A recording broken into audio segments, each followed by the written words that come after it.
जय हिंद साथियों, मैं सुनील वर्नवाल सृजन अपने डीसीडी यानी डेली करंट डोज प्रोग्राम में आप लोगों का स्वागत करता हूं। साथियों, आज का हमारा पहला प्रश्न है, हाल ही में चर्चा में रहा पिजड़ा तोड़। आप लोगों ने सुना होगा पिजड़ा तोड़ कुछ चर्चा में लगातार बना हुआ है। क्या है पिजड़ा तोड़? बेसिकली है एक छात्र संगठन। क्या है? एक छात्र संगठन। यह छात्र संगठन कहाँ का है? दिल्ली यूनिवर्सिटी का। पहले इस फैक्ट पर आते हैं कि यह चर्चा में क्यों है।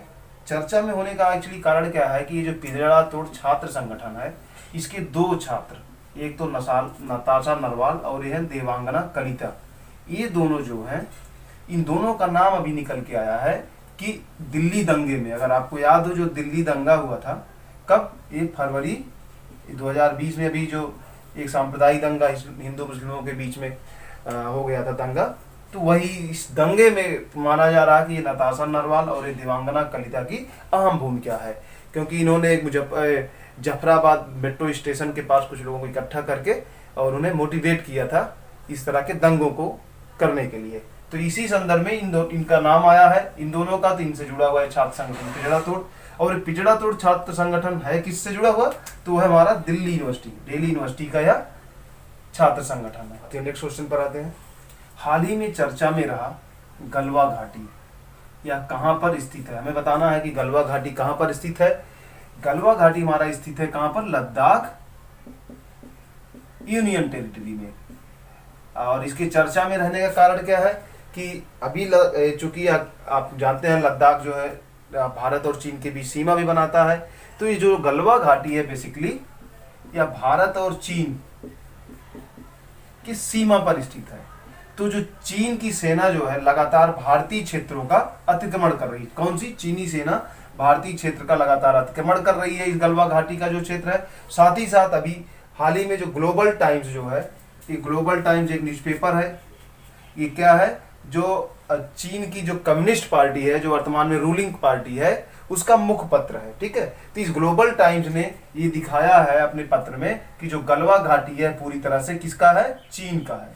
अर्थात लगातार चीनी मीडिया या कह लेंगे चीनी सरकार द्वारा यह कोशिश की जा रही है कि गलवा घाटी को, जिसमें कि भारत भी है, भारत का भी नियंत्रण है और चीन का भी, तो उसे पूरी तरह से वह चीन का बताने का प्रयास किया जा रहा है। और एक महत्वपूर्ण बात क्या साथियों कि इसी संदर्भ में गलवा घाटी के आसपास लगातार दोनों सेनाओं का, चीन की सेना ने जब अतिक्रमण किया तो भारतीय सेना द्वारा उसे रोकने का प्रयास किया गया। इस संदर्भ में दोनों तरफ से सेनाओं का जमावाड़ा होता जा रहा है। और इस तरह का एक जमावाड़ा अगर आप लोगों को याद हो तो 2017 में डोकलाम में हुआ था। वो डोकलाम कहाँ पे है? भारत, भूटान और चीन के ट्रायंगल पर है। ओके, तो कुछ ऐसी स्थिति लगातार बनती जा रही है और होप सो देखते हैं आगे क्या होता है उसमें। बट ये हमारा गलवा घाटी चूंकि अब लगातार चर्चा में आ गया है तो यह एक महत्वपूर्ण हो गया। और नेक्स्ट प्रश्न है तियानबे वन। ये तियानबे वन एक चर्चा में है, यह है क्या? हमें ये बताना है कि है क्या। बेसिकली यह है चीन का मंगलयान। किसका है? चीन का एक मंगलयान है। चीन इसे जो है जुलाई 2020 में इसका प्रक्षेपण करेगा और अगर यह सफल हो जाता है तो इस क्लब में शामिल हो जाएगा जिसमें यूएसएसआर और यूएसए शामिल है। अर्थात यह देश विश्व का तीसरा ऐसा देश हो जाएगा जो मंगल मिशन यानी मंगल पर अपना उस तरह का एक भेज चुका होगा, जैसा कि यूएसएसआर और यूएसए है। और आपको याद हो कि भारत ने भी 2014 में मंगल मिशन को, जिसे मॉम कहा गया था, सफलतापूर्वक वहां पर पहुंचाया था, लेकिन वह बहुत छोटा सा प्रोजेक्ट था। जबकि यह 93 जो है एक बड़ा प्रोजेक्ट है जो यूएसएसआर और यूएसए के बराबर का है। तो हमें ये ध्यान रखना है कि जो 93 वन क्या है। तो कभी कभी इस तरह के प्रश्न पूछे जाते हैं और महत्वपूर्ण क्या है कि ये हमारे सभी कंपटीशन के लिए है, किसी आप इसे बांट नहीं सकते छोटा बड़ा। यूपी पीसीएस, बीपीएससी का भी प्री और बीपीएससी का जो है जुडिशरी हो, या फिर यूपी के आरओ एआरओ, या फिर और जो भी एग्जाम इस ऑब्जेक्टिव टाइप के होते हैं, सभी के लिए महत्वपूर्ण है। क्यों? क्योंकि क्वेश्चन इस तरह का लगातार पूछता रहा है कि अगर चीन कुछ इस तरह की चीजों का अगर प्रक्षेपण करता है, जैसे हो सकता है प्रश्न पूछ ले 93 वन है तो आपको विकल्प में क्या देगा? चीन का मंगल मिशन, चीन का एक रॉकेट, चीन का एक दे देगा कि कुछ हेलीकॉप्टर, है ना, जैसा कि हमने कल चर्चा किया था। तो इस तरह से चीजें लगातार प्रश्न में आते रहे थे, इसलिए आप लोग इस पे जरूर ध्यान दें कि 93 वन क्या है। तो वह है चीन का मंगल मिशन। हालांकि ये सब महत्वपूर्ण नहीं है कि जुलाई 2020 में जाएगा कि और एक क्लब में शामिल हो जाएगा, बट महत्वपूर्ण ये है कि यह चीन का एक मंगल मिशन है। नेक्स्ट प्रश्न पर आते हैं, UN sign gender advocate of the year. Basically यह एक अवार्ड है और यह अवार्ड किसे मिला है। तो ये अवार्ड किसे मिला है, से पहले इसमें थोड़ी सी चर्चा कर लेते हैं कि यह अवार्ड जो है यूएन द्वारा यानी संयुक्त राष्ट्र संघ द्वारा दिया जाता है। किस लिए दिया जाता है कि यूएन की जो एक शांति सेना है, मतलब यूएन में एक शांति सेना है जिसमें विभिन्न राष्ट्र जो है अपनी सेना के कुछ हिस्से को उसमें योगदान देते हैं, और यह जो यूएन की शांति सेना है विवादास्पद क्षेत्रों में या देशों में काम करती है। तो यह जो शांति सेना है, अगर आप देखेंगे अफ्रीकी कंट्रीज में बहुत ज़्यादा लगी हुई है, साथ ही साथ श्रीलंका में भी एक लगातार काम करती रही है। तो ये यूएन शांति सेना में जो अच्छा काम करता है जो सैनिक, उस किसी सैनिक को जो है यह सैन्य gender advocate of the year पुरस्कार दिया जाता है। और इस पुरस्कार की जो शुरुआत हुई कब से, 2016 से। 2016 से इस पुरस्कार की शुरुआत की गई है। और महत्वपूर्ण क्या है, तो अब हम आते हैं इस पॉइंट पर कि ये महत्वपूर्ण क्या है स्पेशली हमारे लिए, इस एग्जाम के लिए। तो है कि किसे मिला है, वो है मेजर सुमन गवानी। मेजर सुमन गवानी जो है उत्तराखंड की है, रहने वाली है, और इन्होंने जो है दक्षिणी सूडान, ये देख रहे हैं, दक्षिणी सूडान में इन्होंने कार्य किया है, अर्थात दक्षिणी सूडान में यह शांति सेना का हिस्सा बनकर काम कर रही थी। उसी के संदर्भ में उन्हें यह जो सैन्य gender advocate of the year award दिया गया है। तो ये हो गया हमारा प्रश्न कि किसे मिला है। तो ये जो अपने एग्जाम जो छोटे स्तर के तो नहीं कहेंगे, बट पीसीएस या जुडिशरी या फिर आप कह लेंगे कि आरओ के लिए, इन सब के लिए तो इतना ही महत्वपूर्ण है। सैन्य gender advocate of the year award किसे मिला, मेजर सुमन गवानी को। बट अगर यूपीएससी के संदर्भ बात करें तो यूपीएससी के लिए फिर ये महत्वपूर्ण हो जाएगा कि यह कब शुरू किया गया, 2016 में। किस लिए दिया जाता है, यूएन शांति सेना मिशन में जो काम करते हैं उनके लिए दिया जाता है। फिर जिसे मिला है वो कहाँ काम कर रही थी, वो दक्षिणी सूडान में। तो ये इतना सारा फैक्ट स्पेशली यूपीएससी के लिए महत्वपूर्ण है। आते हैं, पाकिस्तान में दुर्घटनाग्रस्त हुआ एक हवाई जहाज। आपको याद हो अभी लगातार न्यूज पे आ रहा था कि पाकिस्तान में एक हवाई जहाज दुर्घटनाग्रस्त हो गया है। तो जो हवाई जहाज जो दुर्घटनाग्रस्त हुआ है उसका नाम क्या है। एक्चुअली आप अगर पीछे के ट्रेंड में जाके देखेंगे कि इस तरह के प्रश्न कभी कभी पूछ लेता है कि जो कोई दुर्घटनाग्रस्त हो कोई हवाई जहाज है उसका क्या नाम है ना। तो ये नाम हमें जानना है। बेसिकली इसका नाम क्या है, उस जहाज का नाम है एयरबेस 320, क्योंकि क्वेश्चन ऐसे फंसा देगा एयरबेस 320, 360 या 560 इस तरह से। तो हमें ध्यान रखना है उसका नाम क्या है, 320, A320। एक इसलिए कि इसे एयरबस कंपनी ने बनाया, जो एक अमेरिकी कंपनी है उसके द्वारा बनाया गया, इसलिए एयरबेस A320 कहा जाता है। महत्वपूर्ण क्या है कि दुर्घटनाग्रस्त कहाँ पे हुआ है, जिन्ना एयरपोर्ट, जिन्ना अंतरराष्ट्रीय हवाई अड्डा कराची में, ठीक है, कराची में। और इसमें जो मरने वाले कुल यात्री तो 97 यात्री और पायलट थे, प्लस 2 जहाँ पे रिहायशी इलाके में गिर गया था, इसलिए यहाँ पे कुल मरने वालों की जो संख्या है वो आधिकारिक रूप से 99 बताई गई है।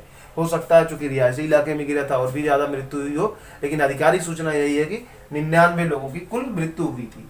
एक महत्वपूर्ण बात और यहाँ पे जोड़ते हैं कि एयरबस चूंकि इसको बनाया है, तो एयरबस अक्सर इस तरह की चीजें अगर उसकी जो हवाई जहाज दुर्घटनाग्रस्त होते हैं तो स्वयं इसकी जांच करता है। तो जांच में क्या होता है, जो हवाई जहाज दुर्घटनाग्रस्त हुई उसकी जांच में जो है उसमें एक ब्लैक बॉक्स होता है हवाई जहाज में, उसमें सारे डेटा पीछे के संग्रहित होते हैं, और वो हवाई जहाज भले ही नष्ट हो जाए लेकिन जो ब्लैक बॉक्स होता है वह नष्ट नहीं होता है। तो उसी ब्लैक बॉक्स का पूरा निरीक्षण किया जाता है, तो जिससे पता चलता है कि क्या खामियां, क्या कमी रह गई थी जिसके कारण वह हवाई जहाज दुर्घटनाग्रस्त हो गया। तो इससे जुड़ा हुआ एक फैक्ट बता देते हैं। बेसिकली इसका नाम तो ब्लैक बॉक्स है, बट इसका जो रंग होता है वह होता है नारंगी, ठीक है। तो कभी ये मत भूलिएगा। इस क्वेश्चन पर आते हैं, देखते हैं किस राज्य द्वारा चौथा टाइगर रिजर्व, टाइगर रिजर्व का मतलब क्या होता है, कुछ एक क्षेत्र होता है जहाँ पे टाइगर के रहने के लिए व्यवस्था बनाई जाती है और उसे टाइगर रिजर्व क्षेत्र घोषित किया जाता है। और उस क्षेत्र घोषित करने के लिए जो एक भौगोलिक जरूरतें हैं और कुछ अन्य जो जरूरतें होती है वो इसका एक मानक है। उस मानक के आधार पर जब चीजें तय होती हैं तो फिर राष्ट्रीय स्तर पर और राज्य के स्तर पर फिर उसे घोषित किया जाता है। तो यहाँ पे राज्य जो है, कोई एक राज्य है जिसने टाइगर रिजर्व बनाने की प्रक्रिया शुरू की है, तो वह राज्य कौन सा है, वह राज्य है राजस्थान।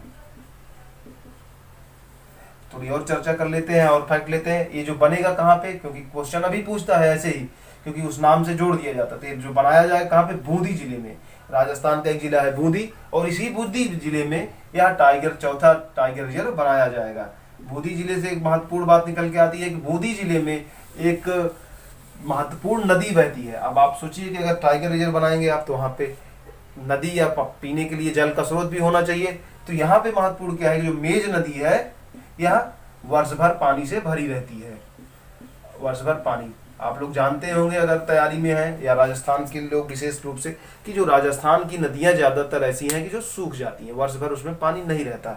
लेकिन जो मेज नदी है इसमें वर्ष भर पानी रहता है, और यह महत्वपूर्ण रोल या भूमिका अदा कर सकता है बूंदी में। अगर जब टाइगर रिजर्व बनाया जाएगा तो वहां पर उन टाइगर के लिए या अन्य मामलों में पानी की आपूर्ति के संदर्भ में। तो ये तो हो गया हमारा बूंदी, जहाँ पे कि चौथा टाइगर रिजर्व बनाया जाएगा। तो इसका मतलब है कि राजस्थान के अंदर 3 टाइगर रिजर्व कौन है? First one Ranthambore, second one Sariska, और आपका जो थर्ड वन है या है तीसरा है मुकुंदरा। इस पर आते हैं event of the year, invent of the year.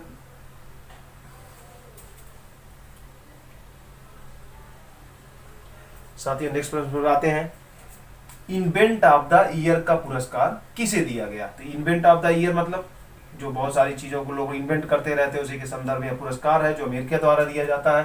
तो इन्वेंट ऑफ द ईयर का पुरस्कार किसे दिया गया? वो है रोहित जोशी।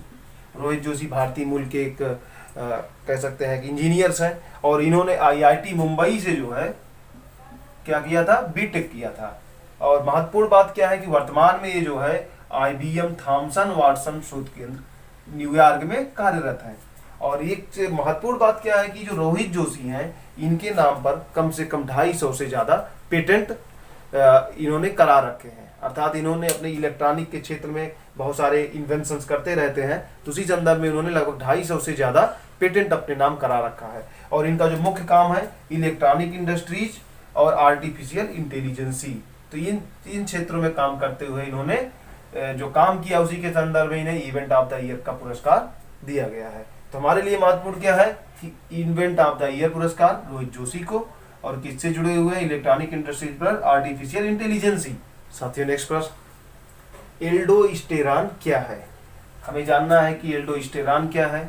बेसिकली यह एक हार्मोन है। क्या है? यह एक हार्मोन्स है। और एक महत्वपूर्ण बात क्या है कि अभी हालिया शोध में पता चला है कि जो एल्डोस्टेरॉन हार्मोन्स है यह इसी की मुख्य भूमिका है जो मानव शरीर में रक्तचाप का उच्च हो जाता है। अर्थात जो मानव शरीर में हाई बीपी की जो आप सुनते हो एक समस्या निकल के आ रही देश में, उसका मुख्य रोल उसमें किसका है? इसी एल्डोस्टेरॉन हार्मोन्स का। और इस हार्मोन्स का सेक्रेशन कहाँ पे होता है? एड्रीनलिन ग्रंथि में। यह एड्रीनलिन ग्रंथि कहाँ पे पाई जाती है? इसके पाई जाती है हमारी किडनी के ठीक ऊपर में। किडनी के ऊपर ये ग्रंथि पाई जाती है और उसी से इसका श्रावण होता है। तो महत्वपूर्ण क्या है? आपसे क्वेश्चन इस तरह से पूछा जाता है तो एल्डोस्टेरॉन क्या है? तो यह एक हार्मोन्स है, आपको बस इतना जानना है। और इसकी मुख्य भूमिका किसमें है? उच्च रक्तचाप यानी हाई ब्लड प्रेशर। साथियों नेक्स्ट प्रश्न को देखते हैं। न्यूयॉर्क द्वारा अपनी इकोनॉमी सुधारने हेतु एक कमीशन का गठन किया गया है। इसमें कौन भारतीय शामिल है? बेसिकली हुआ क्या है कि हम लोग जानते हैं कि कोविड-19 के कारण पूरा विश्व जब समस्याग्रस्त हुआ है, तो इसी संदर्भ में अमेरिका में तो बहुत ज्यादा समस्या है। वहां पे लगभग 1 लाख के आसपास लोग मर चुके हैं। आपको याद हो हमने एक प्रश्न भी इसमें रखा था अपने किसी दिन, और उसमें हमने पूछा था कि कौन सा देश है जिसने अपने कोरोना के कारण जो मौतें हो रही है, निधन हो रहा है, उसके शोक में जो है अपने राष्ट्रीय ध्वज को झुकाने की बात की है। तो आप लोग याद करें वो कौन सा राष्ट्र था? बिल्कुल सही, वह राष्ट्र अमेरिका था। तो अमेरिका का ही एक शहर है न्यूयॉर्क है, प्रसिद्ध शहर है। तो न्यूयॉर्क की भी इकोनॉमी डामाडोल हो गई है। उस अपनी डामाडोल इकोनॉमी को सुधारने के लिए कमीशन का गठन किया है। तो जो कमीशन गठन किया गया है उसमें कुछ भारतीय भी शामिल हैं। कुछ क्या, 2 भारतीय उसमें शामिल है। तो उसमें से एक भारतीय का हमें बताना है, वह भारतीय कौन है? वह भारतीय प्रथम है सिद्धार्थ मुखर्जी। सिद्धार्थ मुखर्जी के बारे में थोड़ा सा जान लेते हैं कि यह एक चिकित्सक है, और चिकित्सकों के साथ साथ एक महत्वपूर्ण बात इनसे जुड़ी हुई है कि 2011 में इन्हें पुलित्जर पुरस्कार दिया गया था। कौन सा पुरस्कार? पुलित्जर पुरस्कार। अगर आपको पता होगा तो पुलित्जर पुरस्कार के बारे में आप लोग जानते होंगे। बेसिकली यह पुरस्कार किसके संदर्भ में दिया जाता है? पत्रकारिता या मैगजीन किताबों के संदर्भ में। क्या पुलित्जर पुरस्कार इन्हें 2011 में दिया था गया था? किस लिए दिया गया था? उनकी किताब है emperor of all monetize biography of cancer. अर्थात आपसे देखिए यहाँ पे 2-3 फैक्ट जुड़ रहा है, इसलिए इस प्रश्न को बहुत ध्यान से देखेंगे आप लोग और सुने भी। कि सबसे पहली बात हो गई कि न्यूयॉर्क ने अपनी आर्थिक स्थिति को सुधारने के लिए कमीशन का गठन किया है, तो उसमें कौन से भारतीय को स्थान दिया गया? तो फर्स्ट वन सिद्धार्थ मुखर्जी। सिद्धार्थ मुखर्जी क्या है? चिकित्सक हैं। सिद्धार्थ मुखर्जी को 2011 में एक पुरस्कार मिला हुआ, कौन सा? पुलित्जर पुरस्कार। तो पुलित्जर पुरस्कार मिला हुआ, उसके साथ साथ महत्वपूर्ण है किस संदर्भ में मिला था उन्हें? तो उनकी किताब है emperor of all monetize biography of cancer. लेकिन हमें इससे महत्वपूर्ण हमारे लिए नहीं है, बल्कि हमारे लिए महत्वपूर्ण ये हो गया कि इन्होंने जो किताब लिखी है उसका नाम क्या है। अगर आप देखेंगे तो लगातार बहुत सारी किताबों के नाम हमारे एग्जाम्स में पूछे जाते हैं, तो इसलिए यह किताब भी महत्वपूर्ण है कि emperor of all monetize biography of cancer किसने लिखा है? तो वह लिखा है सिद्धार्थ मुखर्जी ने। एक बात। दूसरी बात कि ये हमने बताया था 2 लोग, तो जो न्यूयॉर्क में कमीशन गठित किया गया है उसमें एक दूसरे भारतीय हैं, वो कौन शामिल है? वो है सतीश त्रिपाठी। ओके साथियों, किताब की बात निकली है तो आप लोगों से हम एक चर्चा थोड़ा सा याद करा दे, रिमाइंड करा देते हैं कि आप लोगों से हमने कोविड-19 के संदर्भ में किताब लिखी गई थी, और उस किताब को किसने लिखा था? याद है? फेंग फेंग, वो चीन के जो साहित्यकार है फेंग फेंग, उन्होंने उस कोविड-19 बायोग्राफी के रूप में लिखा था। तो नेक्स्ट प्रश्न पर आते हैं। भारतीय विवाद समाधान का उद्घाटन किसने किया? इस पे पहले समझ लेते हैं भारतीय विवाद समाधान है क्या। बेसिकली भारत में एक जो विवाद लगातार कानूनी तरीके से जो विवाद हो जाते हैं उन्हीं के समाधान के लिए एक पोर्टल बनाया गया है जो ऑनलाइन काम करेगा, अर्थात यह पूरी तरह से कागज मुक्त होगा, कागज रहित होगा।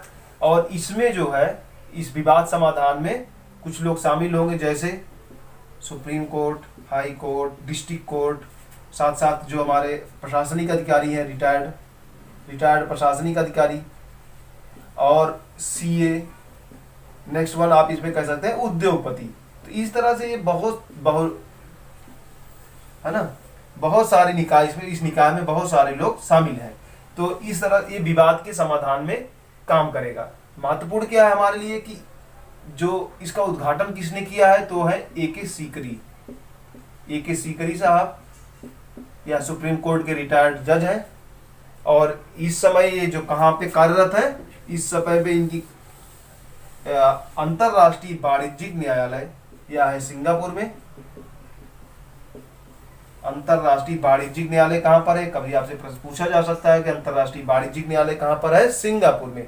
तो इस सिंगापुर में जो यह न्यायालय है इसी के अंतरराष्ट्रीय न्यायाधीश है वर्तमान में। ठीक है, हमारा अंतिम प्रश्न है श्रम सिद्धि अभियान, यह कौन सा राज्य चला रहा है?